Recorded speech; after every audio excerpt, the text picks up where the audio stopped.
Namaskar. Welcome to Discourse number 23. We have already examined and learned Vichara, what exactly Vichara stands for.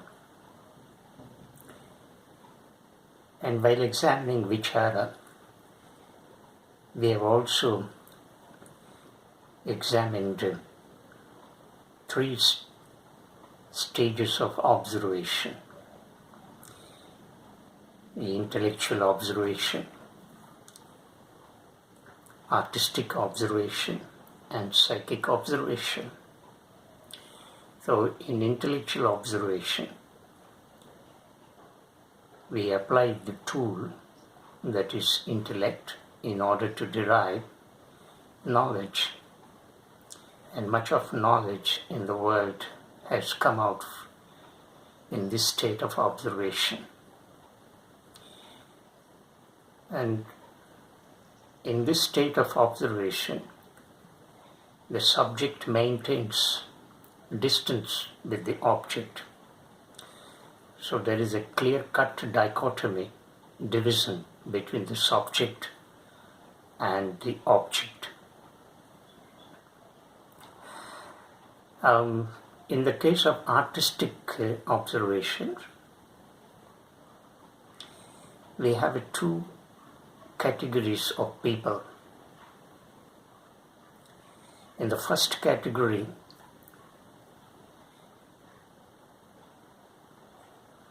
those who undergo this kind of artistic state of experience would like to create. Poets, musicians, painters, and so on belong to this category. So they recreate what they have undergone, the experience. So even in this category of artists, creative people, the dichotomy is maintained between the subject and the object. But there is another category of people in the same state. They do not create anything. They simply undergo the experience. They simply enjoy that state of experience with the object. They become one with the objective world. In that deep state of experience, we have learnt neither the subject nor the object exists. The subject becomes one with the object becomes one with the subject. And in the final dissolution, both the object and the subject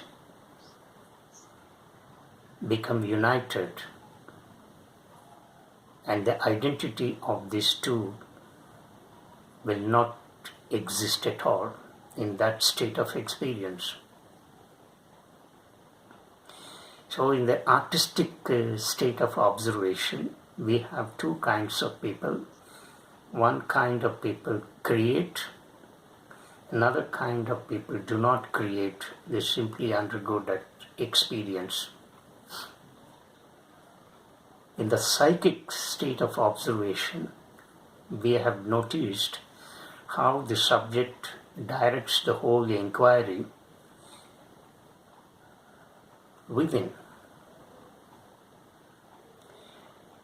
In the case of intellectual observation, we have seen the inquiry is directed to the outside world, matter. So, matter is the object there, and it is probed, it is investigated. and knowledge is derived by such questioning, investigation, and such knowledge is never constant, never permanent, and its property is changing. So what is created today may not be accepted tomorrow. What has been found today may become invalid tomorrow. This is what happens in the first case of intellectual observation. But however, we need to learn one point here, that in the state of intellectual observation, we create so much of knowledge, whether it is valid or invalid. All that knowledge creates more vrittis. So those who are intellectual are bound with so much of vrittis. So they are endowed with more vrittis because they are intellectual, and their nature is to probe, inquire, and derive the knowledge.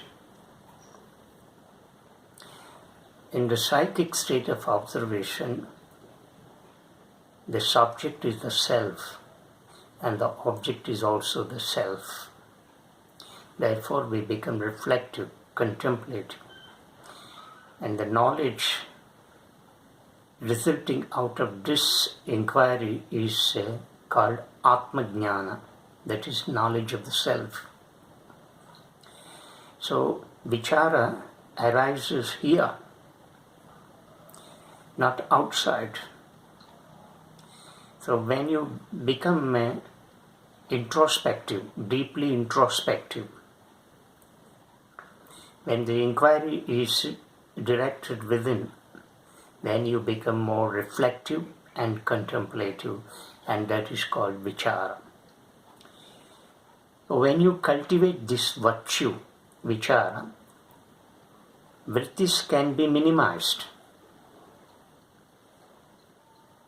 and Vrittis can be checked. We will not tend to gain more Vrittis because the inquiry is directed within, and the knowledge derived is totally different from the knowledge that is found in the state of intellectual observation. And it does not corrupt us, unlike the knowledge in the intellectual observation. It does not undergo any change. It remains constant. Constancy is its principle. And this knowledge is eternal, permanent. So therefore, when we cultivate Vichara, we become more and more detached to the outside world. The outside world will have a little impact on us. We will not get fascinated by the outside world. We will not be tempted. We will not draw more towards these attractions that arise in this physical world. So that is what exactly happens in the state of Vichara. Having learned this great virtue, let's move on to another virtue, that is Viveka. Viveka also plays a key role in minimizing the effect of Vrittis on the Chitta. The speaker has already explained what Viveka is in one of his discourses. Viveka stands for discriminatory knowledge, discriminatory power. When we are conscious of distinguishing between what is right and what is wrong, what is good and what is bad, what is moral and what is immoral, such kind of distinction when we make, it means that we are endowed with that kind of power called discriminatory power, and that is called Viveka. When we cultivate this virtue, Viveka, we will not perform actions unnecessarily. We perform such actions which are necessary, obligatory, conditional, and beneficial. We will not indulge in too many actions. This way, when we reduce our performing of actions, it will indirectly not create any Vrittis. More Vrittis will not be created. So this is the way how we can minimize the accumulation of Vrittis. So Viveka is another powerful tool by which we can reduce the effect of Vrittis on the Chitta. We now move on to another important virtue, that is Vairagya. And this is what has been stipulated in that sutra. Patanjali gives only two means, Abhyasa and Vairagya. But the speaker has added two more virtues, and they are Vichara and Viveka. So, Vichara, Viveka, Vairagya should be combined with Abhyasa. So this joint collaboration, this joint collaboration will create a more effectiveness on arresting our Vrittis. Now let's examine this Vairagya.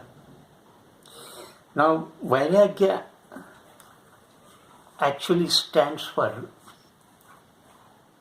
indifference in English. Now this Sanskrit word is derived from another Sanskrit word, raga. Raga means attraction towards objects and things. Also, raga stands for desire. When we are attracted towards objects and things, they in turn create a desire in us, desire to possess. And therefore, we will indulge in action in order to materialize those desires. So, raga has such implication.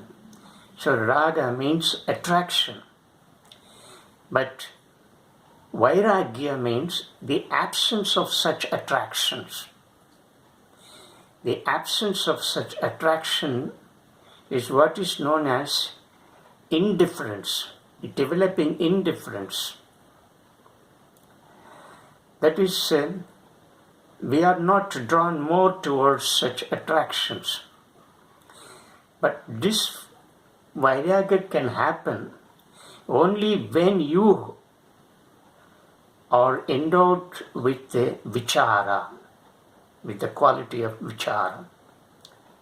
We have already examined the implication of Vichara, because Vichara is being contemplative, being reflective. We become contemplative only when the inquiry is directed within. So when the inquiry is directed within, the questioning is not about the matter that is outside of our body and mind, but the questioning is about the self. So the self is asking about the self. What is this self? What is this body-mind complex? What is the meaning of our existence? What is our relationship with the nature outside? Is there any supreme power behind this whole creation? If it is so, what is its nature? How can we realize that supreme power? How can we attain that state of experience? So and so forth. So when we have such questions, we will not develop any fascination, any attraction towards the outside world. So because we are moving more and more towards inside, not outside.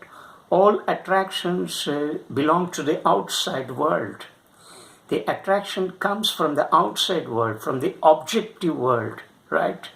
So therefore, when the questioning is directed within, we will not become more attracted towards the outside world. So the outside world will have its minimal effect on us. In other words, we become indifferent to the outside world. We will not love to look at the outside world. So the objects and things no longer attract us when the inquiring is directed within. So this is the link between Vichara and Vairagya. So how does Vairagya? Vairagya cannot happen spontaneously, right? Unless we are confronted with such questions, and such questions we have just now examined, right, in the case of Vichara.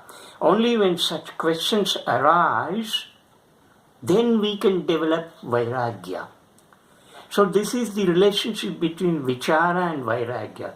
That Vairagya cannot happen without Vichara. In the absence of Vichara, Vairagya can never happen. So we need to develop the virtue of Vichara. When Vichara happens more and more within us, then Vairagya automatically and naturally happens for us. So this Vairagya, that is an indifference towards the attractions, can be cultivated when we have that virtue called Vichara.